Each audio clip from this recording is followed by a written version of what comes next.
కొంచెం ఇలా ఎత్తుగా ఉన్నటువంటి ఆ చెక్క మీదకెక్కి ఇలా చూసేటప్పటికీ నల్లటి ముఖం, ఇంతంత కపోలాలు,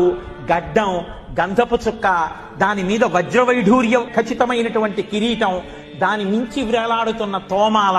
కుడి చేతిలో చక్రం, ఎడం చేతిలో శంఖం, అక్కడ వరకు కనపడేటప్పటికే ఒళ్ళు మరిచిపోయి గోవిందా గోవిందా అంటూ లోపలికి ఎడుతుంటే, మీరు ఎడుతున్నారో మిమ్మల్ని తోస్తున్నారో తెలియని స్థితిలో ఇలా దగ్గరికి ఎడితే ఆ తోమాల ఇలా వేలాడి ఇలా పక్కలకి వేలాడుతుంటే